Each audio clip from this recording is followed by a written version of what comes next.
खुलुमबाय आं माइनाव बसुमतारी गिबियावनो बर' रादाब नायगिरि नोंथांमोनखौ आंनि चेनेलाव बरायबाय लोगोसे गोजोन फुंबिलिनि गाहाम हामलायथि बावहरबाय नोंथांमोननि थाखाय लानानै फैबाय आं गोदान मोनसे रादाब नोंथांमोना भिडिअखौ अननानै जोबजासिम नायलांदो।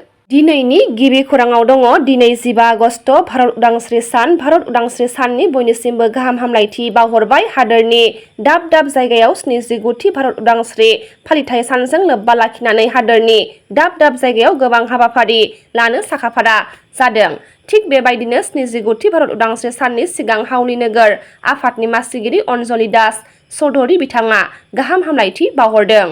मख'नो गोनांदि 79थि उदांस्रि सान फालिथाय सानजों लोब्बा लाखिनानै बिटिआरनि सा 6387 नोगोरारिफोरनो मान बावनो साखाफारा जादों। बिटिआरनि गाहाय प्रमद बर' बिथाङा बड'लेण्डनि जारिमिनाव गिबि खेबनि थाखाय भारतनि 79थि उदांस्रि साननि गोथार बुब्लियाव बिटिआर सोरखारा हारि माहारिफोरखौ खौसे खालामनाय आरो जोंनि इयुनखौ महर होनायनि थाखाय मख'जाथाव बिहोमाफोरखौ गनायथि होनानै बिटिआरनि सा 6387 नोगोरारिफोरनो मान बावनो साखाफारा जादों। बिटिआरनि गाहाय प्रमद बर' बिथाङा क'क्राझार जिल्ला फाइनाल इलेक्ट'रेल रल पाब्लिकेशन फर बिटिसि इलेक्शननि सायाव क'क्राझार जिल्ला बेंगिरि मासान्दा पार्टिन बिथाङा खौरांगिरि मेल लादों।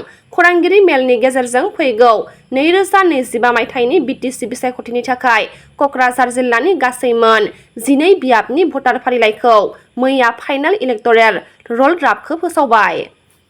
क'क्राझार सोहोराव थानाय नार्सिं इनस्टिट्युट निवेदिता एकाडेमियाव दुंहाव थासारि सोमजिदों।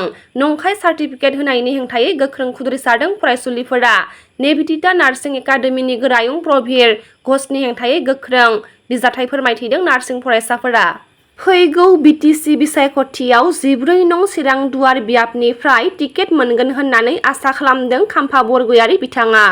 बड'फानि गोख्रों सोमावसारनायाव मैखोमै बाहागो लाबोनाय बारग' गाहाय फोरोंगिरि समाज सिबियारि थुनलाइ लिरगिरि लोगोसे बड' साहित्य सभानिफ्राय रांसार बान्था मोननो हानाय बिभुति भुषन नार्जारिया थांनाय साननि बेलासि समाव रुंसारि जाबाय होनना खौरां मोननाय जादों।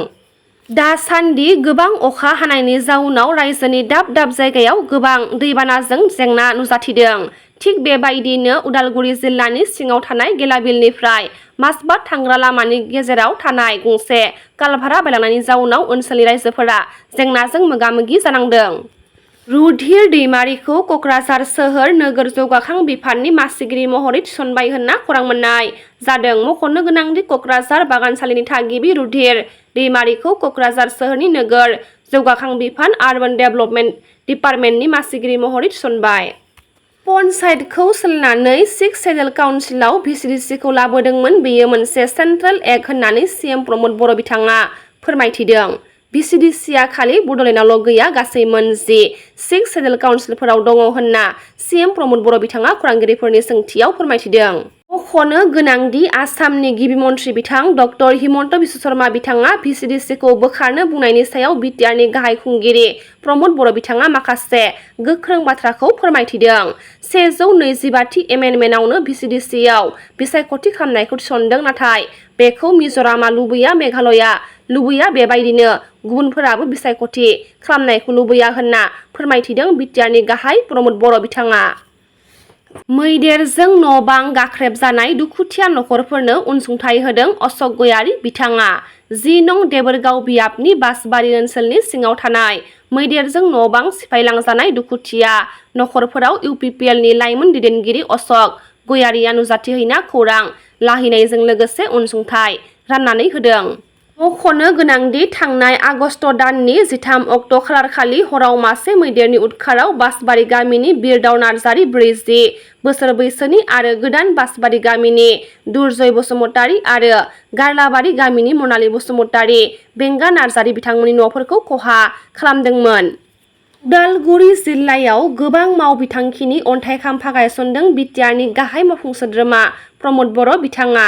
थिग बेबायदिनो हरिसिंगा बियाबनि सिङाव थानाय ख्रीष्ट सिबियारि बिबिसिनि अडिट'रियाम नयं लुफुंनो 99 लाख रां बाहायना लुफुंनो गोनां बिथांखिनि अन्थाइ खाम्फा गायसनदों। लोगोसे हरिसिंगा बियाबनि सस्त्रपारायाव सुजित नार्जारि गोसोखां अडिट'रियाम नयं लुफुंनो अन्थाइ खाम्फा गायसनदों बिटिआरनि गाहाय मावफुं सोद्रोमा प्रमद बर' बिथाङा। नि रादाबा एसेनोसै गाबोन फिन गोदान रादाब लानानै लोगो मोनगोन। नोंथांमोना भिडिअखौ जोबजासिम नायबायब्ला अन्नानै लाइक शेयार कमेन्ट लोगोसे साबस्क्राइब खालामनानै होदो। गोजोन्थों।